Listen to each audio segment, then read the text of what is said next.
HTC Desire X expected September 2012.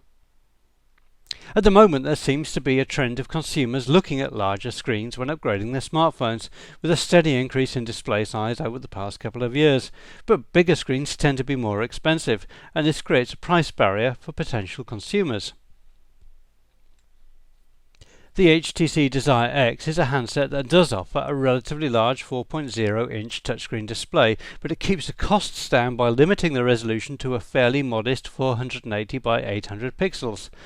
Nokia pulled off an even more audacious version of this trick with a 4.3-inch Lumia 900, and it seems that many consumers are simply not that bothered about the pixel count.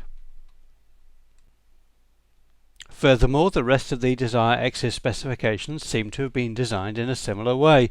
The dual-core 1GHz CPU isn't quite as fast as the market leaders, the 768MB RAM is a bit below what you might find in the top-of-the-range devices, the 5-megapixel camera isn't quite keeping up with the 8+ megapixels that are becoming common these days, but it's a pretty powerful and capable handset nonetheless. 12 months ago, most of this hardware would have been state-of-the-art, but these days the hardware is just a lot cheaper, while still being pretty powerful, so the Desire X is still likely to be a very nice device in use.